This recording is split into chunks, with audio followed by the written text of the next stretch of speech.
দেশে তোরা তো কি এটাতে তুই গাড়িটার কি করছস? মানে গাড়িটা যা আসর ফেলাইছস জরিমানা দেওয়া লাগবো। জরিমানা দিব গাড়ায়।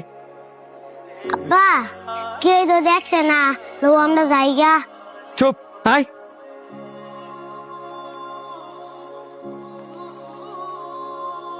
বড় ভাই,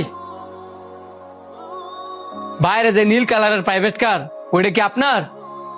জি আমার। কেন, কিছু হয়েছে?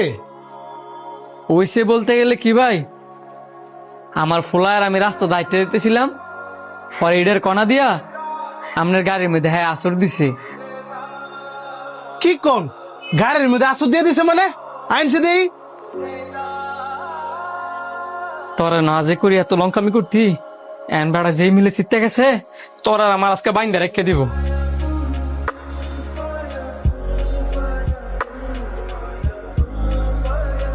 আপনার ফুলা এটা কোনো কাম করছে? গাড়িটার মধ্যে কত বড় আসর দিছে? ভাই আমার ফ্লায় তো বাচ্চা মানুষ, হ্যাঁ বুঝা করে নাই। এন আপনার এই দায়িত্বটা সারাইতে কতটা লাগবে আমার এখন? আমি জরিমানা দিয়ে দিমু। জরিমানাটা বড় বিষয় না, তবে আমি আপনার সততা দেখা অবাক হইলাম।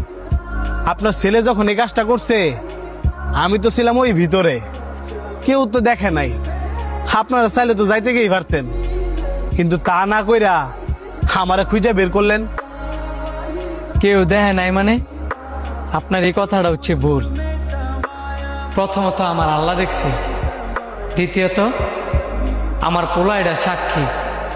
আমার পোলায় যে কাজটা করছে, আমি যদি এখান থেকে যাইতাম গা, তাহলে আমার পোলায় কি শিখতো বা ভবিষ্যতে কি শিক্ষা দিত?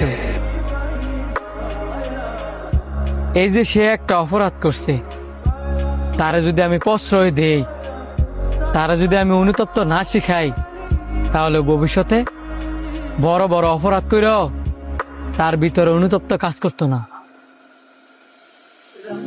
দেখেন, আমি আমার পোলারে এখন যে শিক্ষা দিয়ে বড় করব, ভবিষ্যতে সে বড় হইয়া আমার ওই শিক্ষা অবলম্বন করে চলব।